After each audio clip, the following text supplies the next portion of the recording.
Hello guys, আপনারা স্ক্রিপ্টকে চলে যাবেন না, ঠালা মারবেন না। দুটো কথা বলবো, কথা দুটো শুনে যাবেন, অবশ্যই শুনে যাবেন।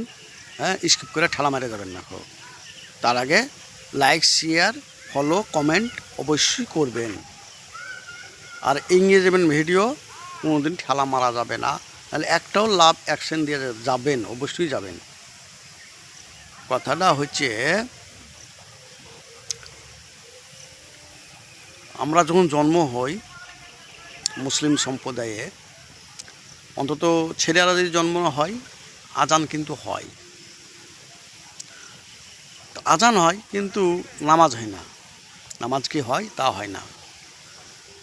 তো নামাজ কোন টাইমে হবে এটা আপনারা কমেন্টে জানিয়ে দেবেন, ঠিক আছে?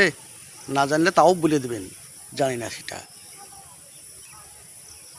আপনারা ভালো থাকুন, সুস্থ থাকেন, শুভকামনা।